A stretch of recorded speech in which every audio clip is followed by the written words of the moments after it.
Okay, thanks very much. So I'm just going to lead on from Bethany's talk and talk a little bit about a project that we have focused really in the southeast of England, in this region, about the harbour seal decline that was already touched on. And I just want to start by thanking the funders that are involved in this project. And also, this is really a quick overview, so please do reach out to talk more about it if you're interested.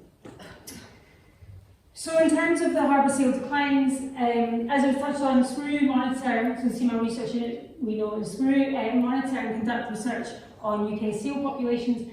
And this is in response to a legal requirement for scientific advice related to the management of seal populations that is in the Conservation of Seals Act and the Marine Scotland Act, and is delivered through the Special Committee on Seals, the NERC Special Committee on Seals.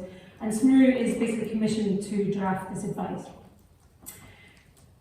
So one of the areas that we survey is the South East England Seal Monitoring Unit, and particularly focused on the Wash and North Norfolk Coast SAC, seen in purple here. And it's there, which is the key hotspot for harbour seals in England, where we concentrate our efforts in monitoring, particularly in August moult surveys. So this is for the whole of the South East England in red here, conducted by SMRU, but also ZSL.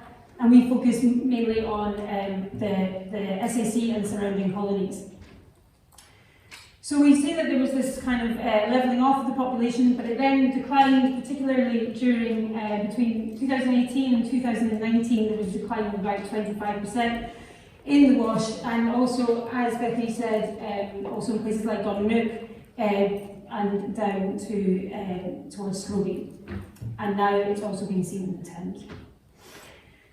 So there's various changes during that time, but the key changes really that have occurred has been an increase in wind farms. Apologies, this map is a little bit out of date. And also during that is this unbelievable increase in grey seal population. So for South East England, we're now at over 8,000 pups, and actually, it's kind of still increasing rapidly. Now this is an area where grey seals traditionally breed on offshore islands to keep away from, predators, bears, wolves, and more lately humans.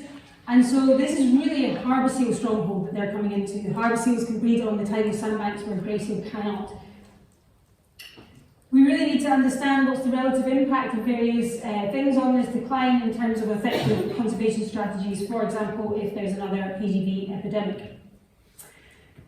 So just to give an overview, particularly focusing on the recent years, so this is a nice picture of the Wash showing harbour seals, the presence of harbour seals in aerial surveys in red and grey seals in white in 2008.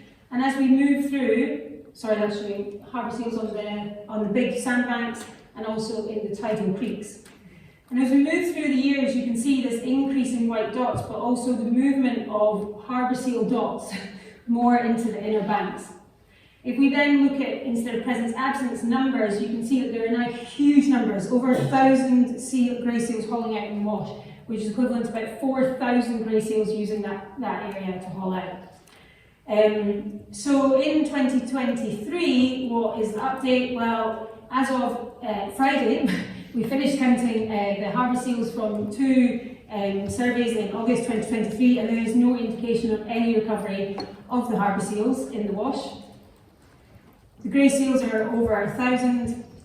We've also found in recent surveys that the number of pups, so we count those as well in July, has started to decline. It's not as bad as the population decline, which could be for various reasons, but it's not actually a good sign in some ways.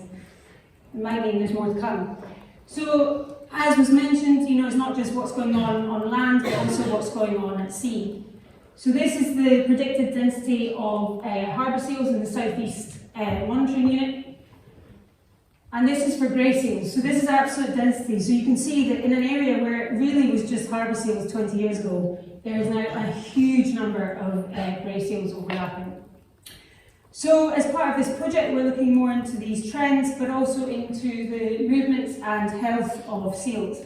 So we've carried out various tracking programs over the years. These are basically mobile phones that are glued to the fur on the back of the seal's neck, and they fall off during the annual molt.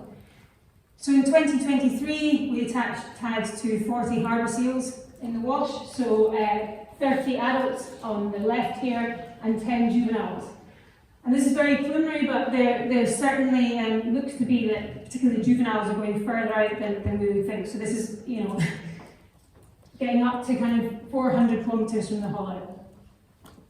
We also tagged 20 grey seals for the first time in the wash. So previously we've concentrated our efforts in Donnonook and in Blakeney. And you can see again adults on the left, juveniles on the right.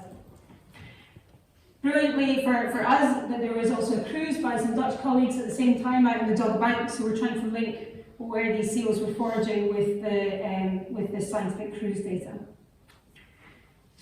As well as the tagging, we also take health and condition metrics, which we're working up at the moment, in terms of things like biotoxins, particularly saxitoxins, that we're liaising with CFAS for, and looking at kind of disease exposure. So briefly on to diet, we can estimate diet from seal scats, i.e. seal feces. It's a very laborious process which involves washing these in a washing machine, picking out the hard parts, the otoliths, which are the ear bones of the fish, identifying these, measuring them, and basically estimating diet. We have a time series now from 2011 in the wash. We actually have over 5,000 scats in the freezer, which I'm quite proud of in some ways, but it's a big task. We've processed 1,500 of these so far. This has allowed us to really come up with a baseline for 2011, kind of 2013, when the population was still increasing. So this is looking at it seasonally from winter through the seasons. We've then processed the data from 2013 to 2017 when the population was levelling off. There isn't a huge change in diet. There has been an indication that there's much higher prevalence of gadids, particularly in winter, particularly whiting. We've collected 500 scats in the wash at the moment, and actually the team are out on hull sands, which they call hell sands due to how muddy it is. We try and collect, they're actually out there right now collecting more scats. And we're super grateful that we're also getting scats collected, particularly at Donnonook by Lincolnshire Wildlife Trust, and we're going to basically do kind of temporal, spatial and species comparison. And we've just moved into doing a meta-barcoding approach to supplement this. So grey seal predation was already touched on. I mean, basically this is a very interesting phenomenon where grey seal bulls are killing and eating porpoise, harbour seals and grey seals. It's widely distributed, so we see it in North Scotland, East, West, down in Blakeney, and also in Germany, Canada. So from direct observations, this has been seen, and we don't really know how prevalent it is, but we've used the direct observations and the carcasses, and this is with work with the stranding scheme in Scotland. They've come up with basically likelihood scores that they can give to carcasses based on this. So this is some examples of the carcasses.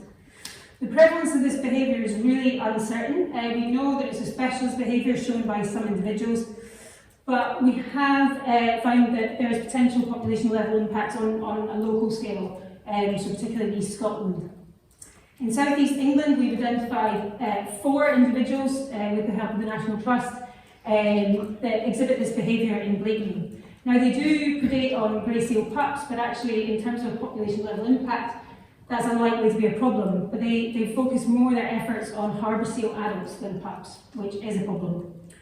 So we desperately need more information about this. We have had reports of observations of grey seals taking harbour seals in the wash, but obviously it's a difficult place to observe these things. Really, all dead seals should really be reported as soon as possible to CSIT in England. They're now part of the CSIT scheme. And this is really important for us to understand why seals are dying, any seals. But if you see any seals acting strangely, please do get in touch so that we can identify how often this is happening. Okay, that's me. I'll just leave you with this horrible schematic of our project. Thank you.